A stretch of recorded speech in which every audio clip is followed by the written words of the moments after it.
Today's topic, once again, is why you need insight and not information. Number one, information is free, ubiquitous, and easily accessible by everybody. So how can you need something that is free, ubiquitous, and easily accessible? You don't need it. You already got it.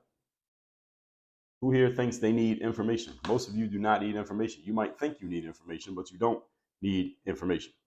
You get information on Google, which everyone who's listening to me, to listen to this, you have to have some type of access to the internet, which means you got a data plan or you got Wi-Fi or both. Google, everybody knows about it, right? YouTube, is anybody unfamiliar with that website?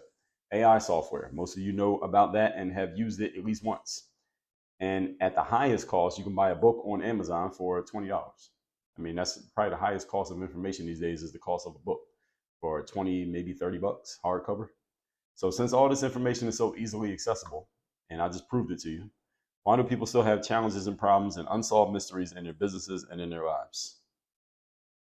Let me ask that question again. Somebody has to answer this. Somebody got to help me out and help me figure this out.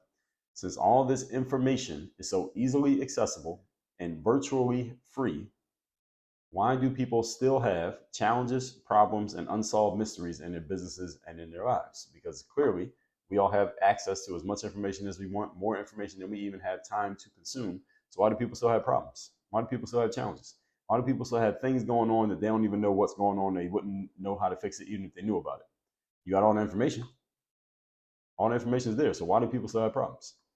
See, the point is information is not the solution to the problem. That's a trick question because information is not the solution. Because if information was the solution, then there'd be no problems in the entire world of anyone who has access to the internet or data because we all have access to all the information we could possibly want. So none of us who has access to information, in other words, if you own a smartphone, you should not have a problem that has anything to do with a lack of information. That makes no sense whatsoever. You have information literally at your fingertips all day for free. What's your excuse? And the reason is information is not the solution to your problem. See, you don't actually have to have an excuse because you don't need information. And all of you thinking that you need information, you don't need information. And this is what we call an inaccurate formula. You think you need one thing, but you actually need another thing, but you don't understand what you're missing. Then you're going to keep working on the wrong thing. No matter, even if you get it right, you would still end up in the wrong spot. This is what happens to a lot of people. Because if all we needed was information, there'd be no problems in the internet connected world. We wouldn't have problems. Maybe people who don't have access to information like us, maybe they would have problems, but you and I, no. You will notice that in today's world, even with all this access to information, there are more people with more problems than any other time in history. All this information we have, more people have more problems than they had 30 years ago, 60 years ago, 80 years ago. How is that possible when we got all this information? How does more information make things worse? How is that possible? Because information is not the solution to a problem.